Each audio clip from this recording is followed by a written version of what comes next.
Salut les runners, je vous avais promis sur la chaîne YouTube une série de vidéos sur l'utilisation de la puissance en course à pied. Eh bien c'est parti, voilà, on est dans la première vidéo de cette série sur l'utilisation de la puissance en course à pied. Je vous avais promis ça depuis longtemps et puis c'était un projet qui me tenait à cœur et donc voilà, maintenant c'est parti.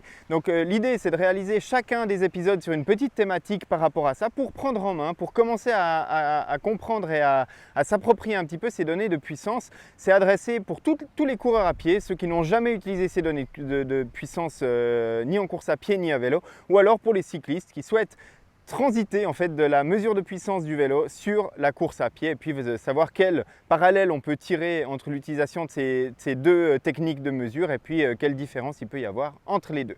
Donc dans cette première vidéo, je vais vous présenter ce qu'est la mesure de puissance et puis en quoi elle peut être intéressante en plus par rapport à des données qu'on pourrait déjà utiliser comme l'allure, la fréquence cardiaque ou ce genre de choses que tout runner a déjà utilisé sur une montre GPS ou une montre de sport.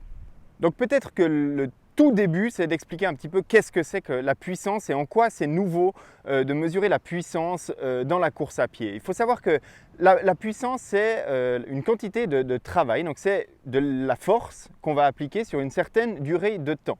Donc en réalité, quand on mesure la puissance en course à pied, on va vraiment mesurer exactement le travail qu'on produit pour avancer. C'est-à-dire que jusqu'à maintenant, dans la course à pied, on a mesuré des résultantes de cette puissance qu'on applique pour avancer. Par exemple, la vitesse est une résultante de cette puissance qu'on va appliquer avec le pied, avec la jambe, sur le sol pour propulser le corps en avant. Donc voilà, on va acquérir de la vitesse en multipliant ce mouvement plusieurs fois. On va pousser avec un pied, puis avec l'autre, puis répéter ça ainsi. Et puis ça va faire avancer le corps dans toutes les directions, on le verra plus tard, mais surtout sur un plan horizontal. Et puis le corps va avancer, c'est comme ça qu'on va courir. Et plus on va appliquer de force sur le sol, plus on va courir vite. Donc quand on mesure la vitesse, c'est une résultante de la puissance qu'on applique. Par contre, quand on mesure la puissance, on mesure véritablement la force et à quelle vitesse on l'applique sur le sol. Et donc c'est vraiment, si je peux simplifier ça, c'est vraiment la donnée originelle de notre performance en course à pied. C'est vraiment en ça qu'elle est intéressante. Voilà, donc cette donnée de puissance, on va la mesurer en watts et puis en course à pied, contrairement au cyclisme, on ne va pas la mesurer directement parce que sur le cyclisme par exemple, c'est très facile de mesurer la puissance de manière précise qu'on va appliquer sur une pédale par exemple, puisqu'il y a un seul endroit, c'est l'axe de la pédale sur lequel on va appliquer toute la force de pédalage et puis ce sera facile de mesurer. On imagine qu'en course à pied, c'est un petit peu plus compliqué parce qu'on va utiliser toute la surface du pied, mais à des moments différents, on va utiliser différentes parties du pied pour se propulser. Et puis, c'est pas forcément évident d'avoir une semelle sous la chaussure qui va mesurer la force qu'on applique parce que parfois, on va être un petit peu plus sur l'extérieur du pied, l'intérieur, l'avant, l'arrière. Et puis, bien évidemment, il y a tout le poids du corps qui va venir sur ce capteur et ce sont des choses qui doivent être très fines et puis qui seront fragiles et puis du coup, qui sont à des endroits situés un petit peu difficiles. Donc, pour mesurer ça, on va plutôt faire de l'estimation mathématique. C'est pour ça que la plupart des capteurs, on le verra dans la prochaine vidéo qui va expliquer toutes les solutions qu'on a aujourd'hui sur le marché pour mesurer la puissance en course à pied, eh bien, sont plutôt des estimations de puissance qui sont de plus en plus précis évidemment par rapport à de la mesure de puissance sur le vélo. Alors j'ai parlé de données originelles de la vitesse et de l'allure et de la performance en course à pied au niveau de la puissance, mais vous allez me dire ok c'est intéressant, mais en quoi est-ce que ça peut être plus utile que de mesurer ma fréquence cardiaque ou mon allure comme je le fais actuellement d'habitude en course à pied. Il y a plusieurs avantages, c'est que comme on l'a dit, tous les indicateurs qu'on mesure actuellement, donc avant l'arrivée de la puissance en course à pied, ce sont des indicateurs indirects, ce sont des indicateurs qui sont des résultantes de la force qu'on va appliquer en course à pied. Prenons l'exemple par exemple de la fréquence cardiaque. Quelqu'un qui a déjà fait des séries de course à pied sur un stade d'athlétisme et qui a fait des séries courtes le sait, lorsqu'on va démarrer un 200 mètres à fond, la fréquence cardiaque ne va pas monter tout de suite.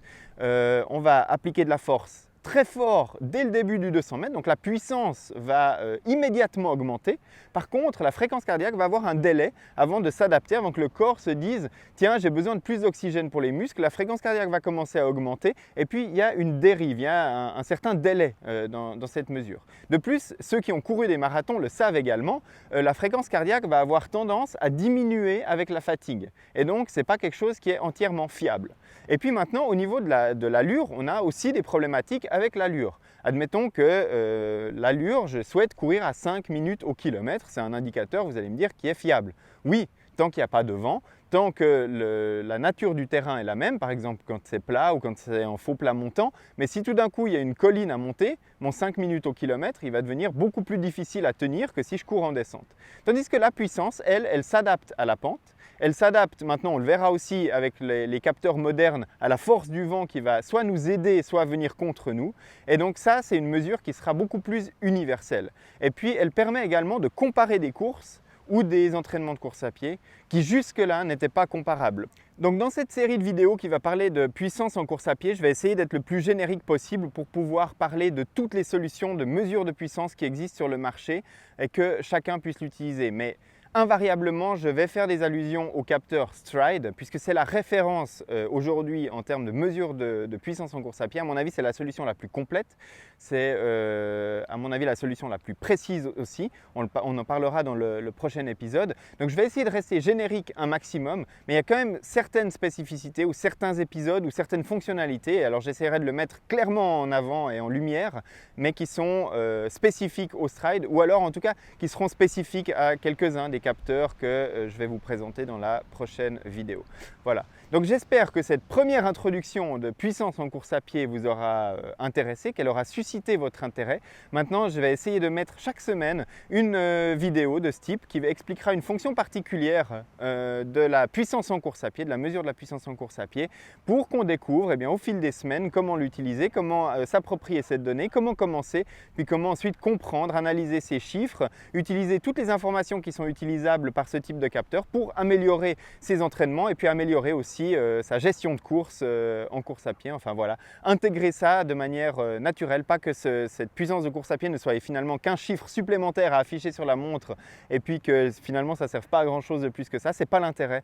J'ai vraiment la conviction que c'est un outil qui peut être vraiment presque magique pour les coureurs de course à pied. Alors je ne vais pas vous promettre qu'en suivant les capsules vidéo que je vais faire à l'avenir, vous allez devenir un coureur de marathon en moins de 3 heures, mais je suis convaincu qu'il y a un potentiel d'amélioration dans chaque coureur à pied avec l'utilisation de la puissance, que ce soit d'améliorer son entraînement, d'améliorer ses intensités et puis surtout d'améliorer sa gestion de course. Voilà. Donc je vous donne rendez-vous dans une semaine pour un épisode qui traitera de toutes les solutions de mesure de puissance qu'on a sur le marché. On avait évoqué le Stryd, mais il y en a bien d'autres qui existent. Donc peut-être que vous avez déjà, sans le savoir en fait, dans votre arsenal, tout ce qu'il faut pour utiliser de la puissance en course à pied.